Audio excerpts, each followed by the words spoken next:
Chris Tucker and Bernie Mac and Mike Epps, Katt Williams, Ricky Smiley, Michael Blackson,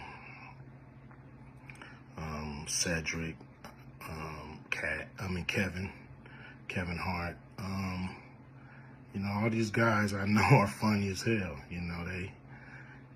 I didn't discover them. They were doing their stand-up or doing their thing, and I knew that they were great and that they could act, and that if I have an opportunity, I was gonna give them an opportunity. To me, that's what it's all about. As far as specific things, Katt was 100 on a few things. Most of what he was saying, a couple of things, I just want to clarify. When we bring in a new, comedian, we do have them try out for different roles. So Ricky did give Money Mike a shot. But when we saw him and, we kind of saw how he moved and how he was, auditioning, we decided that he would be a better, Santa Claus, which was, to me, the perfect casting.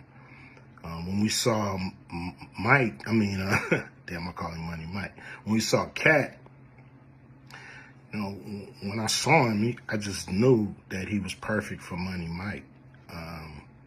And, Katt, said he wrote his role, which, the role was written, but he enhanced it. This is why Katt was so dope in the movie. Money Mike had a small role, about as big as the Santa Claus role, but when we start filming, he was giving us such magic that we kept expanding his role, giving him more to do because he was on point. When we shoot these movies, for one, the scripts are fire, or they wouldn't even do it. The scripts are laugh out funny. But we shoot the script, but once we get what we need from the script, we let the comedians ad-lib, riff, play with the words, do their thing. We give them a take where they can, or 2, 3 takes where they can go off and do what they feel. Sometimes it makes the movie, sometimes it don't. When somebody gives you jewels, you want to try to make sure that makes the movie.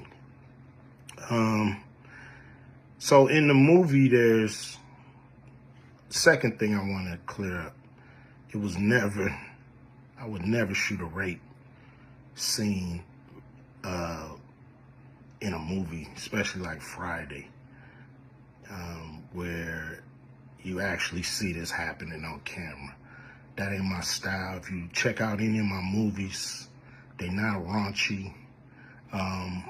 We did a movie called Players Club where the subject matter was a little raunchy, but for the most part, even that, we left it to your imagination. So the only reason that kind of stuff is in the movie is because you have 3 villains in Friday After Next.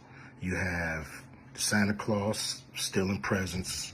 You have Damon, just got out of prison, sweating.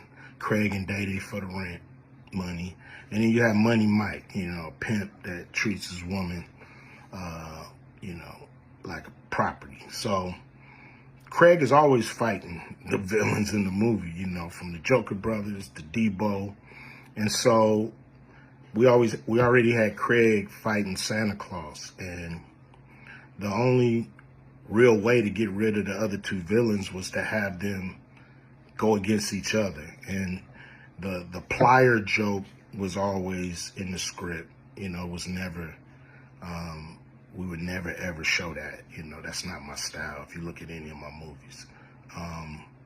So, that was never a discussion, we you know, at that point in everybody's career, you know, we would listen to a certain extent, but we wasn't gonna change the movie for any actor. You know, we do what we feel, and if it was a rape scene, it would have been in the movie. There was no reason not to shoot it. But that's not my style. I don't even like that kind of shit in movies, on camera. And so, you know, that was, to me, a little discrepancy there.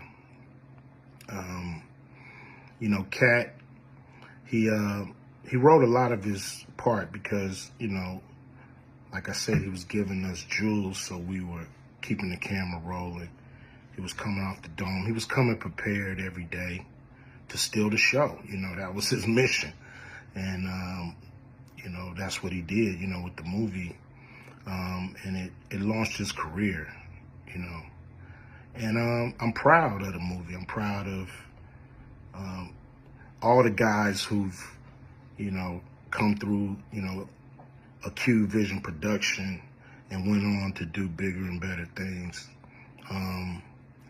And look, you know, a lot of people are talking about pay and how much they was paid on these movies that were extremely low budget. You know, most of these guys work a couple of days, you know. And when you're doing a movie, there's over 100 people working on the movie that need to get paid. Most of them got to get paid every day.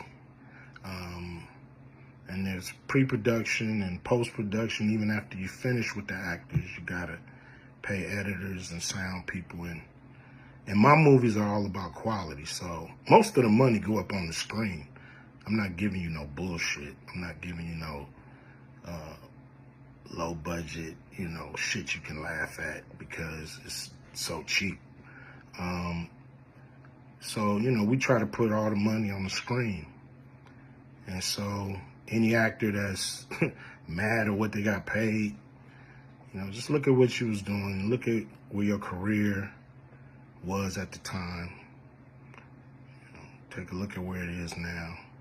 And Friday has something to do with that, I believe. And I put a lot of people in movies, but they ain't never put me in a movie. So you could take that for what it's worth. You know what I'm saying? I've given a lot of these guys opportunities.